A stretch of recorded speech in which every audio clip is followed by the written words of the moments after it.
Robbie in Houston, are you there? Yes, I am. How you doing? I'm doing very well. Nice to be on the show. Hi, Jen. Hi, how are you? Very well indeed. Listen, I wonder if I could take you to task a little bit, Matt, on the secular morality. Okay. And not that I'm not, don't believe wholeheartedly in a secular morality, but I think yours still has tinges of religious or Christianity, and by that I simply mean that if there's in terms of the Sermon on the Mount, the takeaway, I think, at least in today's political world, is that we are our brother's keeper. There's a lot more, obviously, to it. I know you've done a great deconstruction of that, but in so much that, the advice to, how should we treat others, I think Christianity fairly comes down on the side of we are our brother's keeper, and there are many politicians, speak to that particular notion. So one of the things I'd say is that just because there's an idea that happens to exist within some version of Christianity doesn't mean that it's wrong, and doesn't mean that mine is based on Christianity. It could be that both positions are based on a similar understanding of the world. Absolutely no argument there. And I'm only just, sort of, I guess the idea of your politics and ethics being Christian was, I guess, just to get your attention to, Yeah, because the thing says your ethics and politics seem Christian to me, which I think there are plenty of Christians who would definitely disagree with that. But my thing is that depending on what you mean by being your brother's keeper, I may or may not agree with it. I think that it's in our best interest, because we must share space, to have positions and policies where we take into consideration the effect on others and the effect on groups. No doubt. Does that obligate us to one another? Excuse me? Does that obligate us to one another? To some extent, and in some situations, yes. And is that always a chosen obligation, or is this an unchosen obligation? It could be either, depending on the situation. What about healthcare, just to be currently, political? Is that everybody's responsibility to pay for everybody else's healthcare? Is that? I mean, it would seem that that's consistent with the idea that we are our brother's keeper. So is this called just your rant against the Affordable Care Act? Well, absolutely not, Jen. It's not. Okay. In fact, I'd rather take it a whole lot deeper. My argument would actually be that while and again, Jen, I've heard Matt speak to this issue, but I'll include you as well. That while your metaphysics and epistemology has been purged of all supernaturalism, yeah. I think there's a necessary link between those two, and you and I are all on the same page in that regard, between ethics and then consequentially politics. And I think the idea that when you pretty much invoke a lot of Sam Harris's utilitarianism, that concept that it's the group, that it's the well-being of the group that is important, that takes precedent, let's say, over what I would argue is the well-being of the individual. Well, first of all, I'm not saying that the well-being of the group necessarily takes precedent over the well-being of the individual. I think that there are instances where that may be the case, but the foundational reason behind that is that each individual is part of the group, and so benefiting the group benefits the individual. The problem that we have is that we are rather myopic in seeing only the immediate effects and only the effects for us, and so we may not be making good decisions if we make them based only on what appears to be in my immediate best interest, because it could be that what's more in my best interest is supporting a group.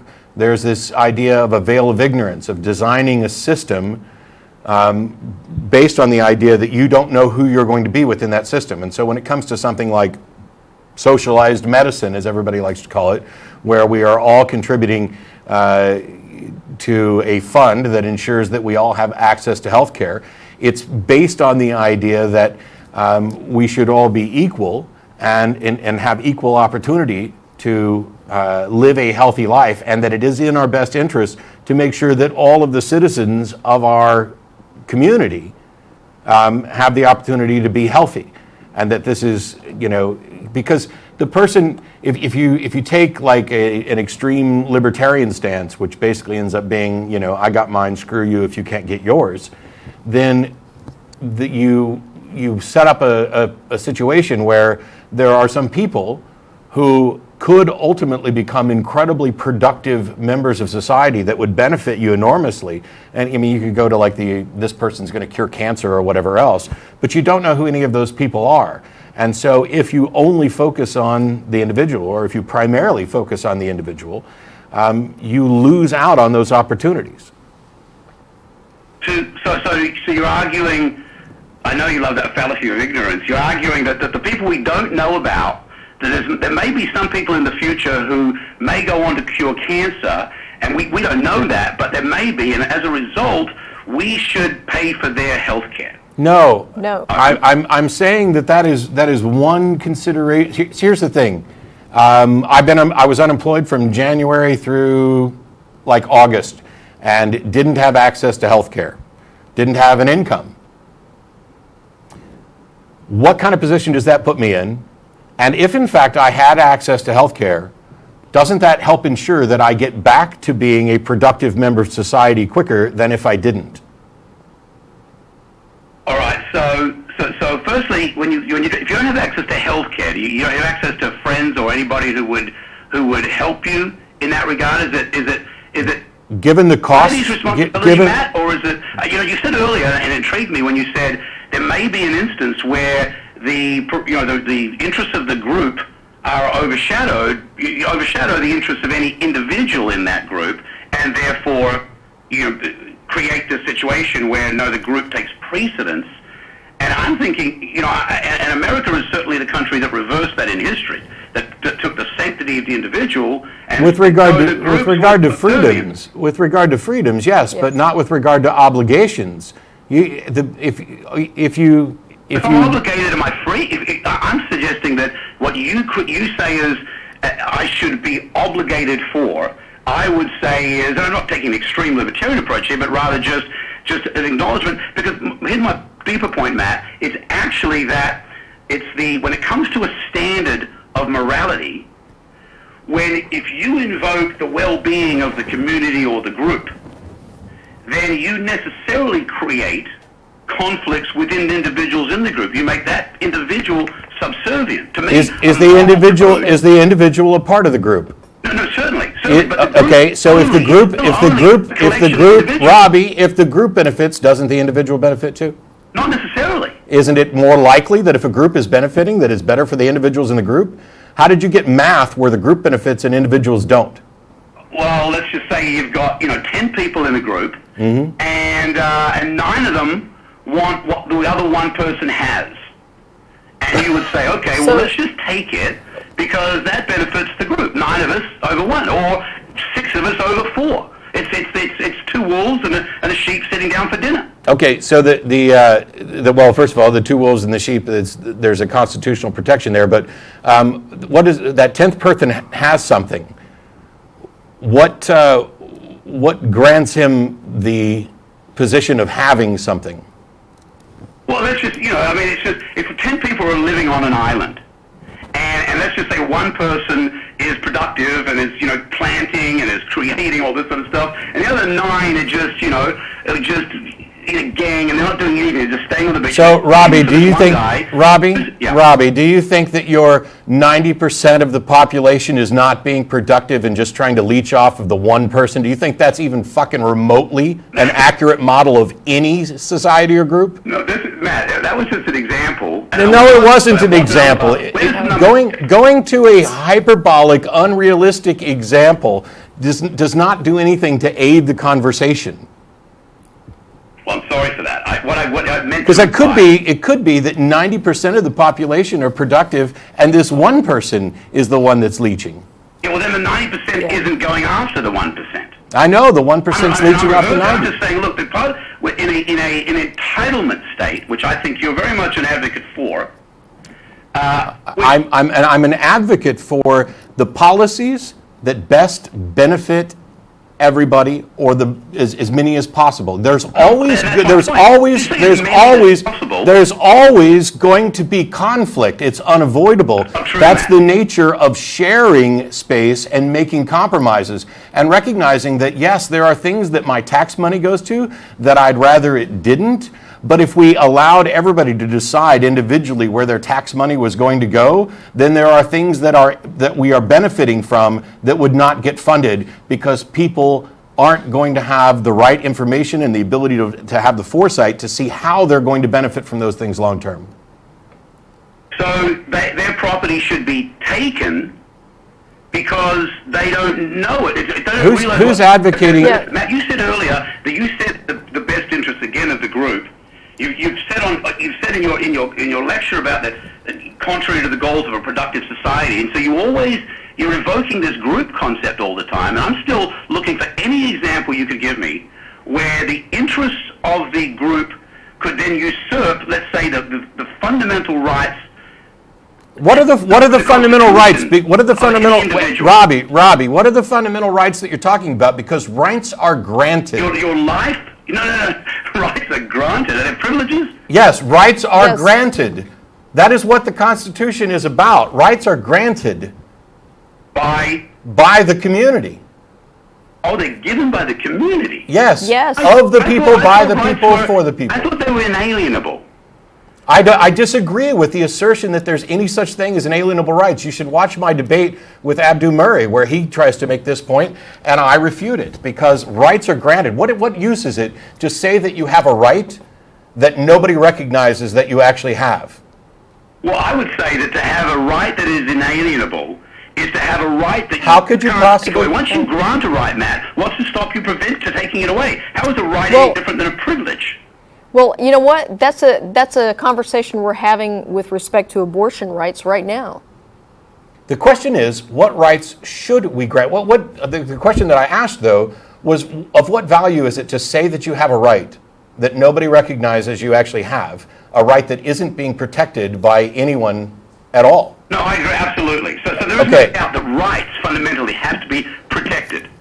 Right. And that we create a government to protect our rights. And those rights, regardless of where they come from, they come from the government that's protecting our own liberty, our own property, and the pursuit of what we want to do, our own happiness. And so we create a government to protect that right, to stop you coming and taking something from me. Yes.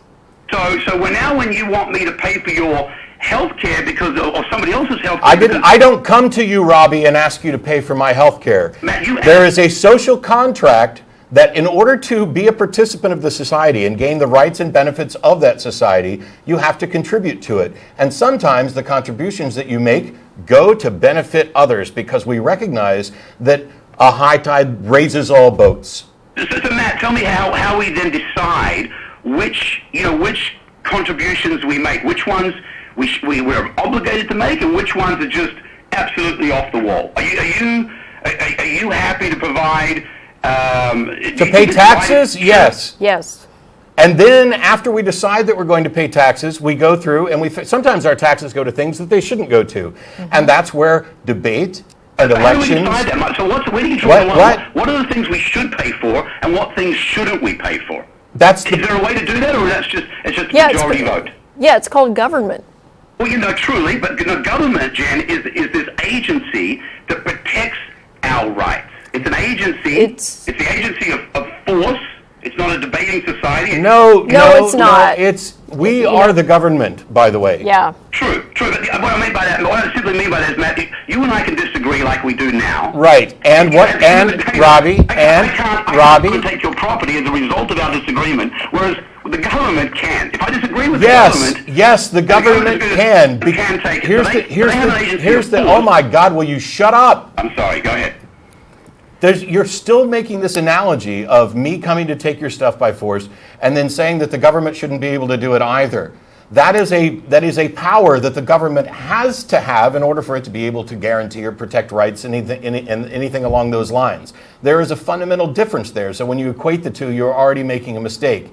If, in fact, we're going to talk about how do we go about determining how best to spend our collective money, then there is the process of debate, the evaluation of evidence, the voting, the people who are appointed. And we don't always get it right, and we won't always get it right. But we have the opportunity to participate in the system and make changes.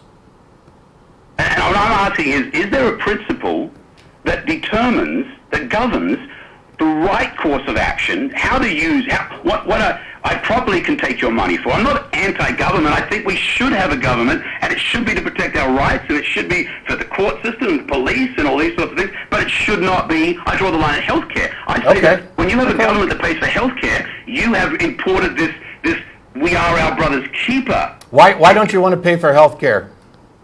Why don't I want to pay for healthcare? Yeah. Because I think a single-payer system or even any kind of socialistic government system necessarily destroys healthcare. So long-term, you look at healthcare in countries that have these type of systems, at the end of the day, their leaders come to the United States where healthcare is the freest and therefore the best. And it's the same argument for education and for the UPS versus the post office. And at the end of the day, when these things are owned by people and not run by government agencies, they're much, much more efficient. So I'm not for charitable hospitals and anybody wanting to spend their money that way, but I'm suggesting that what happens is when you start from a moral position, I would argue this utilitarian position, that it's now, we're looking after the best interests of others. What you're really saying there is, what that ultimately redounds to is, how does that, when you decide to take care of others, how does that redound on your own well-being? And my point simply to Robbie, your own well-being. Why are we giving this guy a platform? I don't know, but Robbie, to me, you're an other. To you, I'm an other. Exactly, and the way we are all others. Redounds to my own well-being. Robbie, I'm saying a moral code should be based on an individual, not a group's needs. Okay, goodbye. Yeah. Thanks for calling. That's appreciate it. the typical, I've got mine, fuck you. It is exactly this.